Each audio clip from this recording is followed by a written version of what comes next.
In the small, sleepy town of Millbrook, where everyone knew each other's names and stories, Thomas Carter lived a life of quiet determination. At 22, he was the pride of his working-class family, a young man with bright eyes and even brighter dreams. His mother, Elizabeth, a hard-working single parent who cleaned offices by day and waited tables by night, had always believed her son would be the first in their family to go to college. Thomas worked part-time at the local hardware store while studying for his community college entrance exams.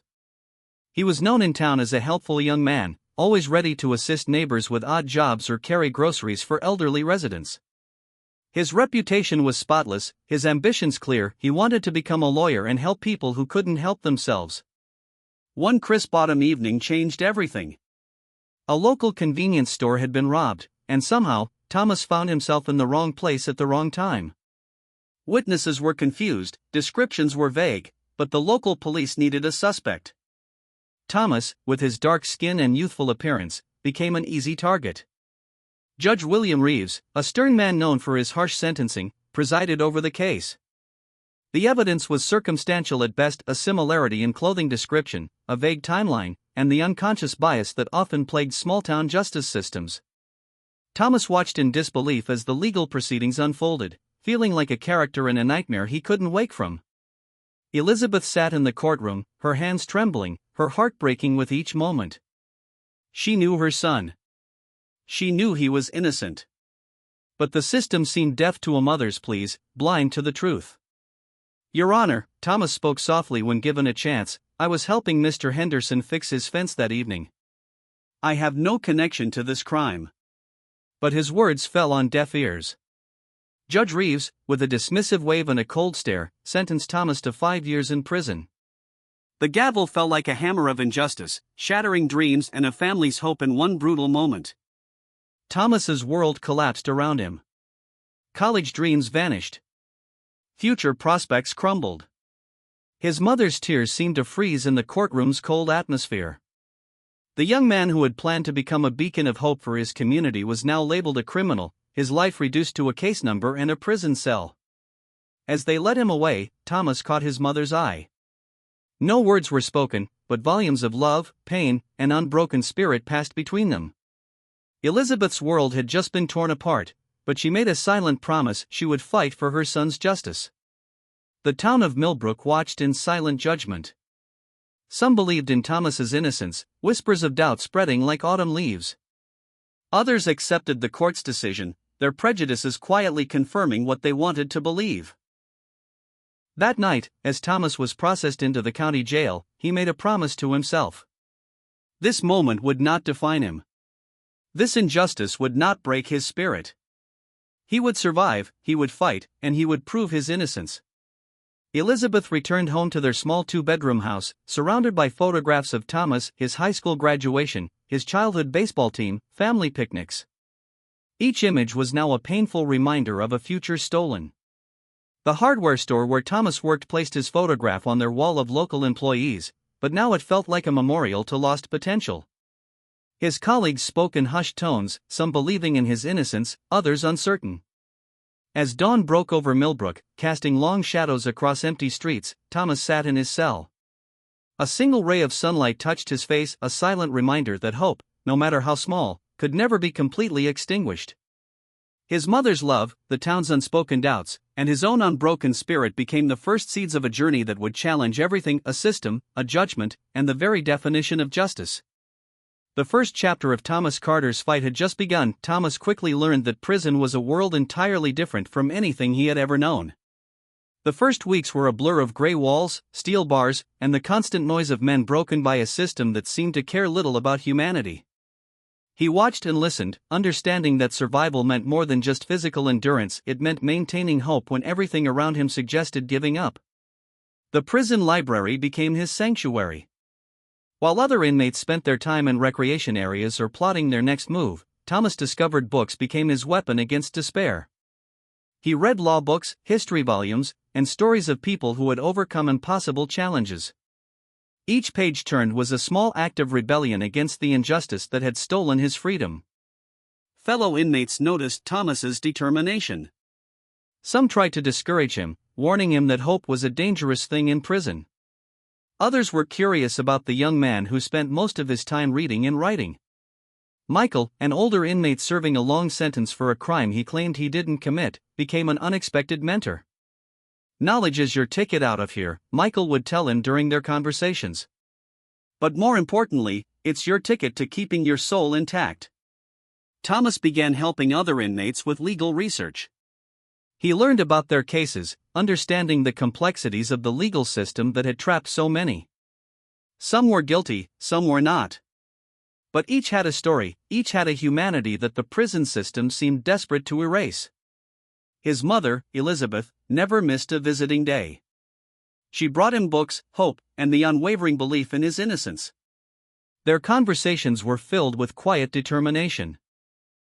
She was working with a local legal aid group, gathering evidence, writing letters, fighting a system that seemed designed to keep people like her son silent. Prison was a test of character.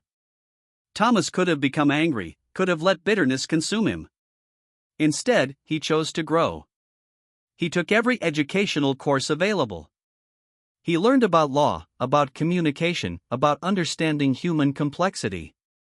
His cell became a small university of personal transformation. Letters from home kept him connected to the world outside. His childhood friends wrote occasionally, some dropping off as years passed. The hardware store where he once worked sent him occasional updates, a lifeline to the community he had been torn from. The prison guards were a mixed group. Some were deliberately cruel, seeing inmates as less than human. Others recognized Thomas's potential.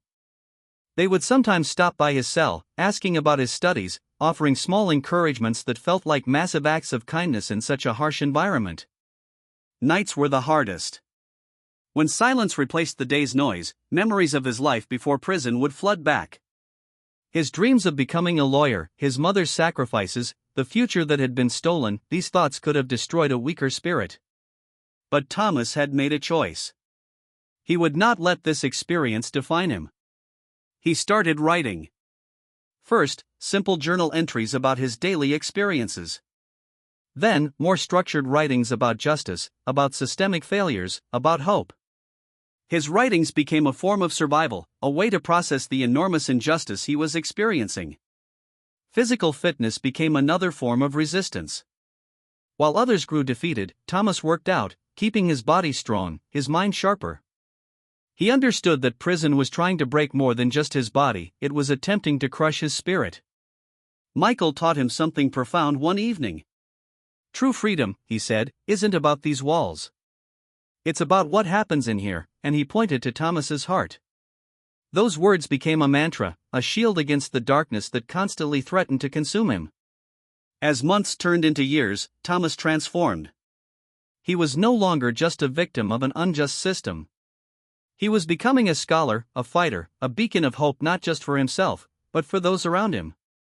The prison might have taken his physical freedom, but it could never take his spirit, his dreams, or his fundamental belief in justice. And in that understanding, Thomas found his true strength. Emily Reeves never intended to follow in her father's footsteps exactly, but she was determined to pursue justice in her own way. As a young lawyer working in civil rights, she carried the weight of her family's complicated legal legacy. Her father, Judge William Reeves, was known throughout Millbrook as a stern and uncompromising judicial figure, and Emily knew the whispers that followed their family name. One rainy afternoon, while sorting through old case files at her small law office, she stumbled upon Thomas Carter's file. Something about the case felt wrong, the evidence seemed thin, the prosecution's argument full of holes. Her legal instincts, honed by years of studying systemic injustices, began to tingle.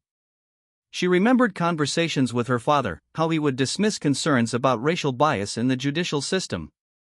"Evidence is evidence," he would say, but Emily had learned that justice was rarely so simple. Her work had shown her how personal prejudices could twist legal proceedings. Late nights became her routine. Emily began digging deeper into Thomas's case, cross-referencing police reports, interviewing old witnesses, and tracking down seemingly forgotten details. Each piece of information added another layer to a story of potential injustice. The hardware store where Thomas had worked became her first stop. Old records, employee statements, and community memories began to paint a different picture from the one presented in court. Mr. Henderson, the elderly neighbor Thomas had mentioned, was still alive and could provide crucial testimony about Thomas's whereabouts on the night of the crime. Elizabeth Carter, Thomas's mother, had never stopped fighting. When Emily first contacted her, the woman's hope was fragile but unbroken. Years of writing letters, gathering evidence, and believing in her son's innocence had kept her going. Her determination both inspired and humbled Emily. As she collected more information, Emily realized this was more than just a case. It was a story of a young man's life stolen by a system that had failed him. Her father's name was connected to this injustice, and she felt a growing responsibility to make things right. The local community proved helpful. Some remembered Thomas as a kind young man, always ready to help. Others spoke about the night of the crime, providing small but significant details that seemed to have been overlooked during the original trial. Emily's colleagues began to notice her obsession with the case. Some warned her about reopening old wounds, about challenging the judicial system. But she knew this was bigger than professional risk, this was about fundamental human justice. Her father, now retired, became aware of her investigation. Their conversations grew tense. Some cases are best left in the past, he would say, but Emily saw this as a challenge. She understood that true justice required courage, required someone willing to look beyond convenient narratives. The breakthrough came unexpectedly. A retired police officer contacted Emily, providing information about potential misconduct during the original investigation. Witness statements had been manipulated, evidence selectively presented. The system had not just failed Thomas, it had deliberately constructed a false narrative. As months of investigation passed, Emily realized her path was converging with Thomas's. She wasn't just fighting a legal battle, she was attempting to restore a life that had been unjustly interrupted. The weight of her family's legacy pressed against her, but her commitment to justice burned brighter. One evening, after another long day of research, she knew what she had to do. Thomas needed more than just legal representation. He needed an ally who understood the depth of the injustice he had experienced. The next step would be finding Thomas, hearing his story directly, and bringing the truth to light. Emily understood that this journey was about more than just proving innocence. It was about restoring dignity, about showing that the system could recognize its mistakes. Her father's shadow loomed large, but Emily was determined to write a different kind of legal legacy, one built on truth, compassion, and genuine pursuit of justice. The first meeting between Thomas and Emily was charged with a mix of emotions, hope, anger, and a shared determination for justice. They sat in a small conference room, the weight of years of injustice hanging between them like an invisible barrier. Emily spread her documents across the table, police reports, witness statements, hidden evidence that had been overlooked during the original trial. Thomas listened carefully, his eyes absorbing every detail, his mind processing the potential for freedom. "We have a strong case," Emily explained, her voice steady and confident. The original investigation was deeply flawed. Witnesses were not properly interviewed, evidence was manipulated, and your rights were fundamentally violated. Thomas's hands trembled slightly. He had heard promises before, but this felt different. Emily wasn't just another lawyer, she was genuinely committed to uncovering the truth. Her connection to Judge Reeves made her involvement even more powerful. They began reconstructing the night of the crime piece by piece. Mr. Henderson, the elderly neighbor, provided a crucial testimony. He clearly remembered Thomas helping him repair a fence on the evening of the robbery, a fact completely ignored during the original trial. The local hardware store where Thomas worked became a goldmine of information. Old employee records, shift logs, and colleague statements all supported Thomas's alibi. It was as if the truth had been waiting to be discovered, hidden beneath layers of systemic prejudice. Emily's investigation revealed deeper issues. The original detective had a history of questionable arrests, particularly targeting young black men in the community. Multiple cases similar to Thomas's suggested a pattern of systematic racial profiling. As they worked together, Thomas and Emily developed a unique partnership. She brought legal expertise and determination, while he provided intimate knowledge of how the system had failed him. Their collaboration became a powerful weapon against injustice. Local media began taking interest. A young lawyer fighting to exonerate a wrongfully convicted man made for a compelling story.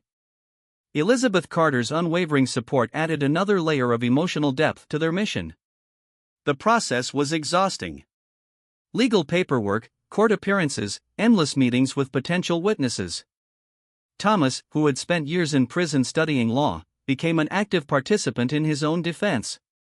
His knowledge proved invaluable. Months of investigation slowly transformed into a compelling case. Emily prepared meticulously, knowing they would face significant resistance from a judicial system reluctant to admit its mistakes. Each document, each testimony was carefully verified and cross-referenced. The turning point came unexpectedly.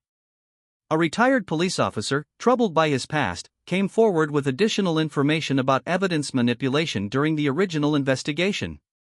His testimony provided the missing piece they needed. Thomas's transformation was remarkable. The bitter young man who entered prison had evolved into a thoughtful, determined individual. His time behind bars had not broken him, it had made him stronger, more resilient, more committed to justice. Emily found herself fighting not just for Thomas's freedom, but against a system that had systematically failed countless individuals. Her father's legacy loomed large, but she was determined to create a different narrative of justice. Community support grew. Local civil rights groups, former classmates, and even some law enforcement officials began supporting their cause. The story of Thomas and Emily became a symbol of hope, of the possibility of challenging an unjust system. As they prepared for the final legal battle, both understood the significance of their fight. This was more than just one man's freedom. This was about exposing systemic failures, about proving that justice could prevail against overwhelming odds. Thomas would often say, "Our fight is not just about me. It's about everyone who has been silenced, forgotten, or wrongly judged." Emily would nod, understanding the broader implications of their mission. Their partnership represented something powerful, the ability of individuals to challenge a broken system, to restore dignity, and to transform personal pain into a catalyst for broader social change. The final legal challenge was approaching. Thomas and Emily were ready, united by a shared commitment to truth, justice, and the belief that one person could make a significant difference. The courtroom felt different on the day of Thomas's final hearing. Tension filled the air, with community members, journalists, and supporters packed into every available space. Emily stood beside Thomas, her documents meticulously organized, her determination unwavering. Judge Margaret Roberts, known for her fair approach, listened intently as Emily presented the evidence. Each piece told a story of systemic failure, manipulated witness statements, ignored alibis, and a pattern of racial bias that had destroyed a young man's life. Thomas remained calm, years of prison discipline helping him control his emotions. He watched as each piece of evidence unfolded, revealing the truth he had always known.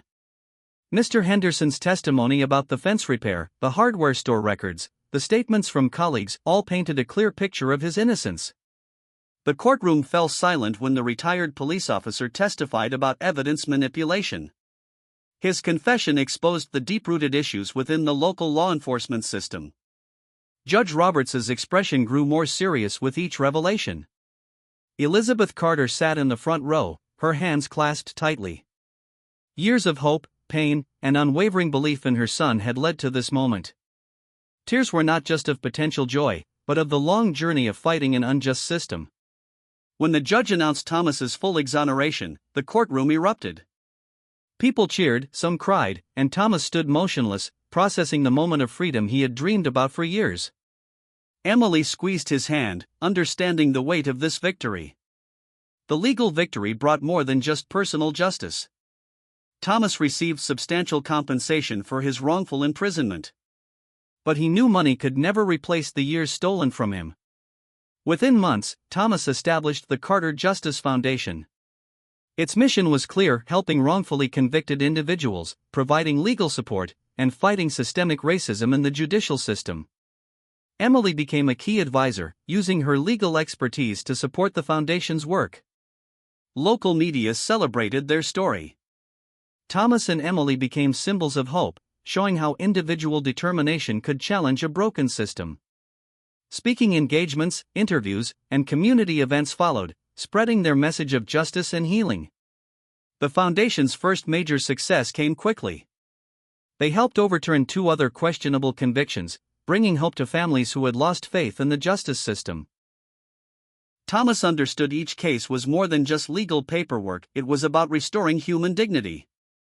Judge William Reeves, now retired, watched his daughters work with a mixture of pride and shame. Emily had transformed the family's legal legacy, turning a history of potential bias into a beacon of hope and change. Thomas never sought revenge. His approach was about understanding, healing, and creating systemic change.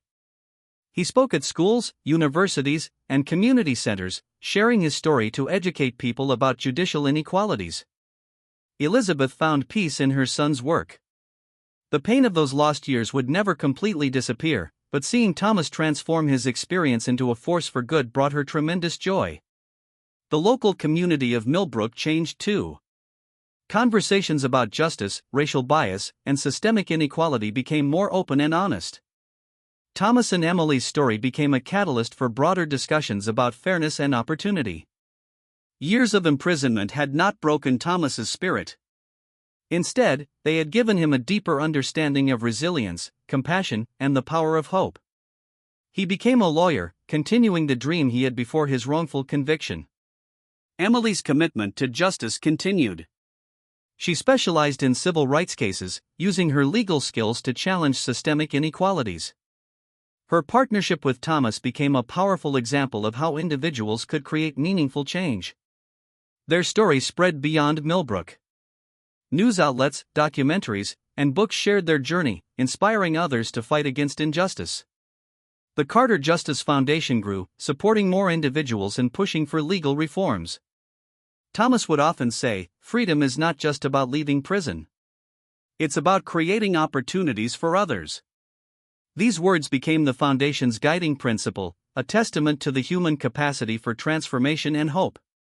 As years passed, Thomas and Emily continued their work, proving that justice, while sometimes slow, could ultimately prevail. Their story became a powerful reminder that compassion, determination, and belief could overcome even the most challenging obstacles.